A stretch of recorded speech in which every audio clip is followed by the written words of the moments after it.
This is SSPTV News, brought to you by Samsung Productions and the Hazleton Standard Speaker. Celebrations after the primary election. We'll talk with some of the winners next. Good evening and thank you for joining us at SSPTV News. I'm Ken Karen. I thank you for your time. Before we get to today's information, remember SSPTV programming is available on the air, online, and on the Samsung Productions app. And now to the information from SSPTV and the Hazleton Standard Speaker. You saw the results live on SSPTV. Hazleton Mayor Jeff Cassat held off a challenge from City Councilwoman Allison Barletta to win the Republican nomination for mayor. According to unofficial tallies, Cassat will now face Democrat Bob Yevick, a Hazleton businessman and political newcomer, in the fall. Yevick defeated Maria Giacchetti and former councilwoman Grace Cuzo. In the race for City Council, incumbent Jean Mope fell short in her quest. The top two Democratic vote-getters were Nicarol Soto and former council member Jack Mundy. On the Republican side, the winners were political newcomers Lauren Sacco and Peter Andrasco. Victor Acevedo fell short. It was very nice to see a real turnout. You know, the last couple of years, turnout was very low. That was the thing I was worried about the most. I really felt that I needed to be over 1,300 Republican votes to be victorious today. Do you feel there was any one issue that decided the election? No, I think people are just happier than they were 4 years ago, and I think that really kind of gave me the opportunity to have another 4 years. I know you had the police chief in your corner all along. Did that make a difference?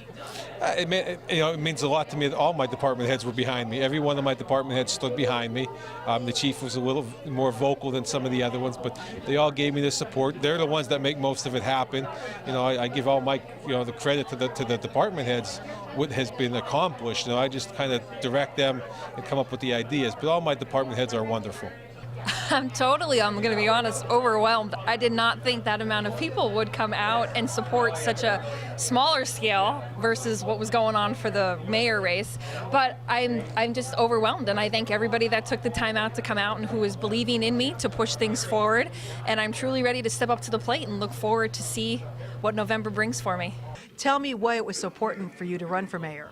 Well, it's important for me because I'm 64 years old. I'm a lifelong resident of the city. I own a lot of real estate in the city. I have a business here for years and years, and I'm really involved. I spent 40 years helping the kids in the community, doing some good things for them.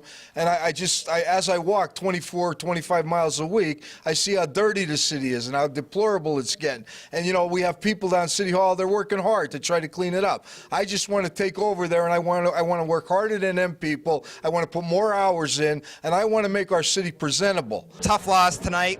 What's going to go through your mind right now? What are your emotions? To be honest, we ran such a great campaign. It was so wonderful to get out and talk to all these wonderful residents. I'm just so proud of everybody, and I want to say thank you to all of my supporters that believed in me, that came out today. It was very close, and I'm still on council, and I'm still here to fight for the residents. 12 candidates ran for 5 seats on the Hazleton Area School Board. According to unofficial totals, incumbents Tony Bonomo and Jackie Scarcella secured nominations on the Democratic and Republican tickets. The two ran as part of a team with current board president Bob Fume and political newcomers Wister Uhas Jr.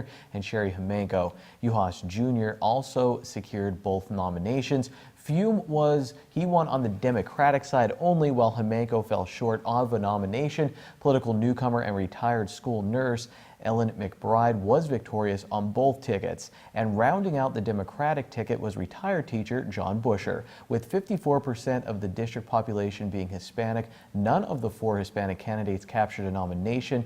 Yacina Rodriguez, Ivelisse Eufrasio, and Marilyn Calderon and Teria Ferreras had only registered on the Democratic ticket. Former school director Clarence John also fell short in his quest. For more election results, check out today's Standard Speaker or go to standardspeaker.com.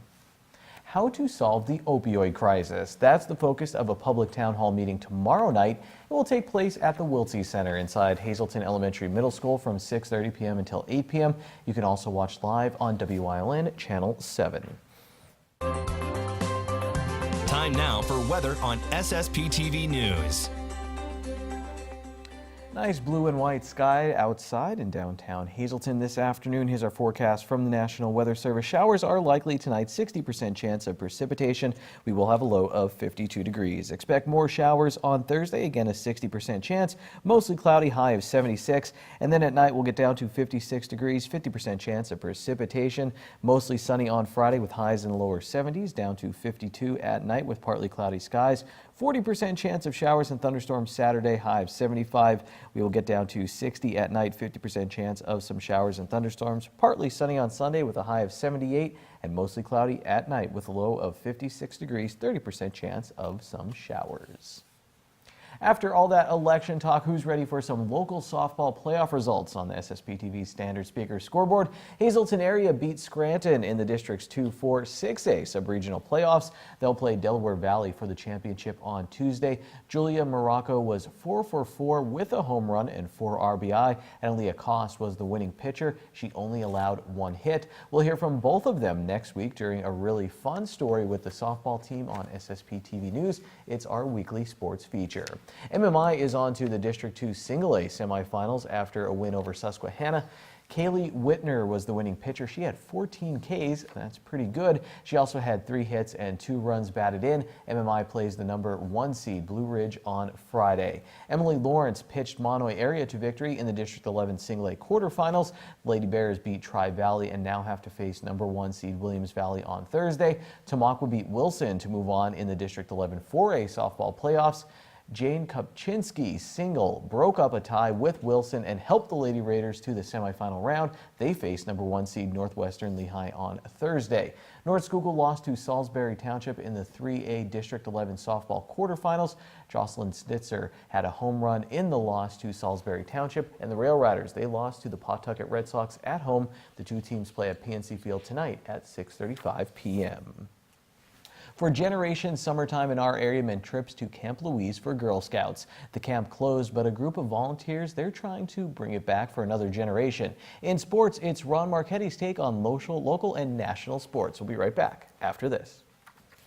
Good evening, everyone. Here's today's Talk of the Town. A reminder that the 2nd annual Cougar Dunk Depression charity basketball game will be held tonight from 6 to 9 p.m. at the Hazleton Area High School Gymnasium. And every Wednesday, Booty's Place is running a special where 11 dishes will be $11 each. For more information on the specials, you can call Booty's Place at 570-455-5551. And that's today's Talk of the Town. SSPTV News would like to send sincere condolences to the family and friends of these recently departed. Catherine Rose Kate DiVigili of drums, who passed away in January. A memorial service will be held on Saturday at 10:30 a.m. at the Firo Funeral Home. Jean F. Hartzell of Hazleton. Mass be Friday at 9:30 a.m. at St. Anne's Church. Present McGough Friday from 8:30 to 9:30 a.m. at the church. The McHugh-Wilczek Funeral Home is in charge of arrangements. Helen R. Shunsky of Hazleton. Services will be held at the convenience of the family under the McHugh-Wilczek Funeral Home. And Jean M. Timbasco of Hazleton. Mass be Thursday at 11 a.m. at St. John the Baptist Polish National Church. Friends may call Thursday from 10 to 11 a.m. at the church. The Firo Funeral Home is in charge of arrangements. Today's social and obituary report is brought to you by Harmon Funeral Homes and Crematory. Call 570-788-0977 or go to harmonfuneral.com.